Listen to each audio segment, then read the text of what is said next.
Hi everyone, today I want to take you on a journey of a book that has profoundly shaped my perspective on life and that has deeply resonated with millions of people around the world.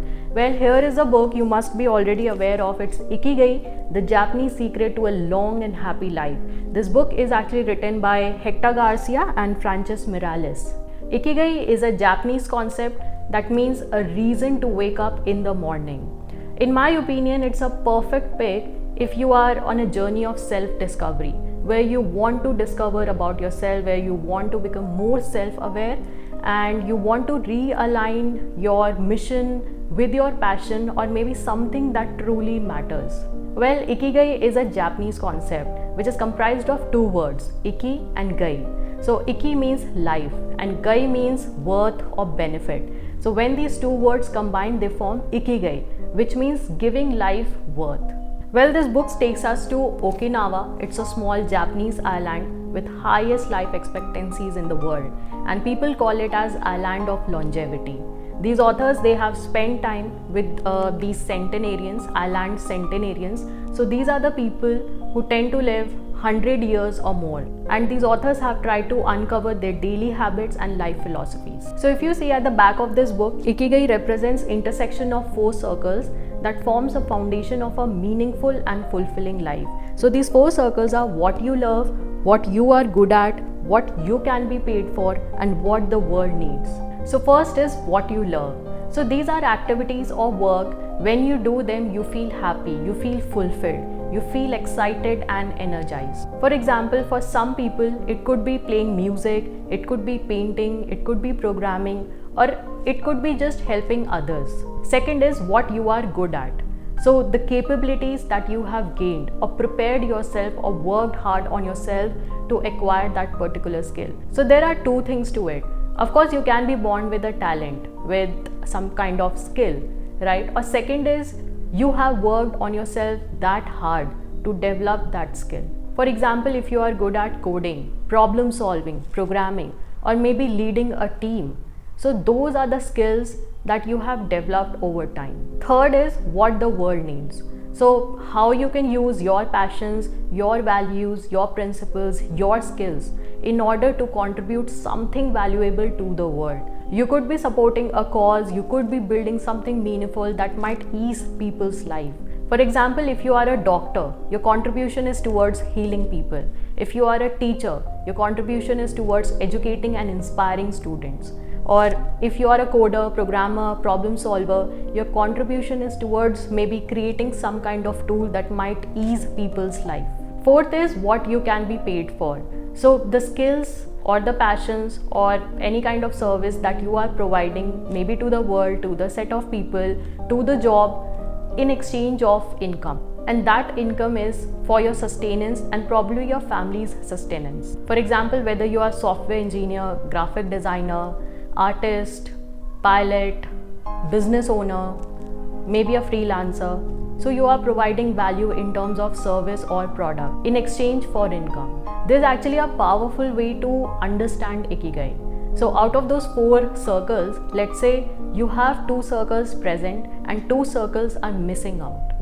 Let's take a look. For example, what you love and what you are good at are present, but then you are missing out on what the world needs and what you can be paid for.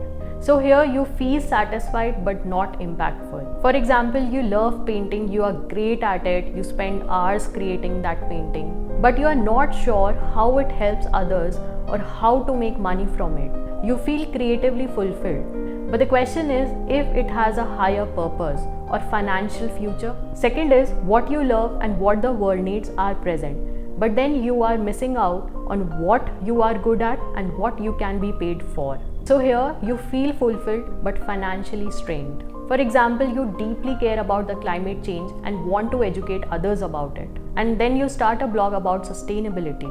But you are not a skilled writer or a communicator yet, and there is no steady income. You'll feel like you are doing meaningful work, but then it's hard to sustain. Third is what you are good at plus what you can be paid for. But then you are missing out on what you love and what the world needs. So here you will feel comfortable because you are doing what you love and in exchange of it you are getting income as well, but still you feel unfulfilled because you are not able to contribute to the world. For example, you are a skilled accountant working in a corporate firm. It pays you well, but you don't enjoy the work and don't feel like it contributes to a larger cause. You are secure, but then you lack purpose and passion as well. Fourth is what the world needs plus what you can be paid for are present. But then you are missing out on what you love and what you are good at. So here you might be excited at first, but then in long term, you might be just struggling out to stay motivated. So true Ikigai only happens when all four align. What you love, what you are good at, what the world needs, and what you can be paid for. Another most impactful lesson that this book talks about is the idea of flow. It is the state where you are immersed into your work so much so that time seems to fly by.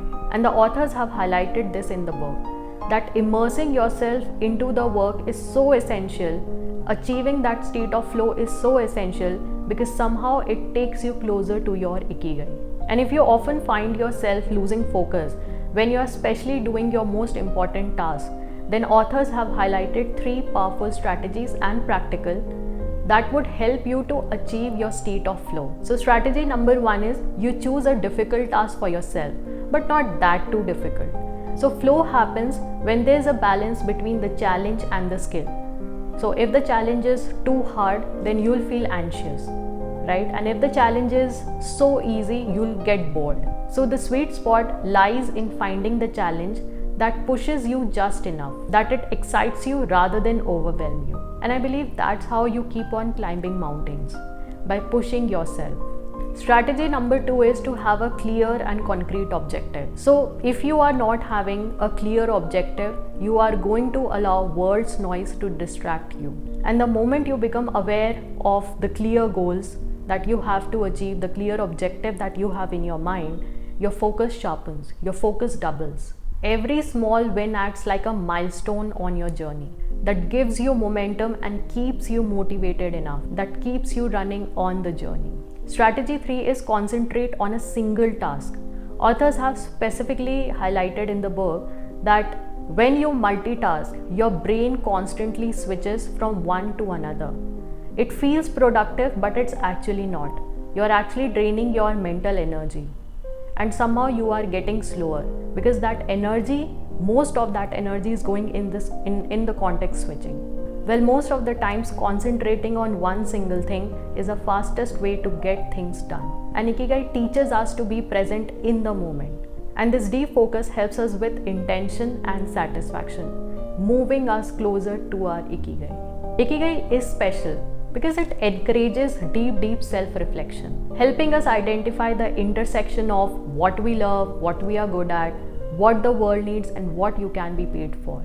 It asks us to find the balance between the passion and our profession, to seek deep meaning, to achieve that state of flow, to stay curious and open-minded. It's not just about adding years to your life, it's about adding life to your years. And this book encourages us to ask very deep questions. What makes me come alive? What are my strengths? How can I serve others? And how can I turn my passion into something sustainable? Our Ikigai is different for all of us. But one thing is common, that we are all in search of meaning. When we spend our days doing what is meaningful to us, we feel fulfilled, we feel full. But the moment we lose connection, we feel despair. This book also concludes that intuition and curiosity are very powerful internal compasses to make you reach closer to your Ikigai. There are a lot of other insight that this book talks about, be it relationship, be it health, be it purpose, and so much more. But that's a talk for other day. At the end, there's no perfect strategy to connecting to our Ikigai. But what we learned from Okinawans is that we should not worry too much about finding it, because life is not a problem to be solved. Just remember to have something that keeps you busy doing what you love while being surrounded by the people who love you. And that is it for today. Thanks for being with me on this journey. See you in the next video. Subscribe so you don't miss out. Bye-bye.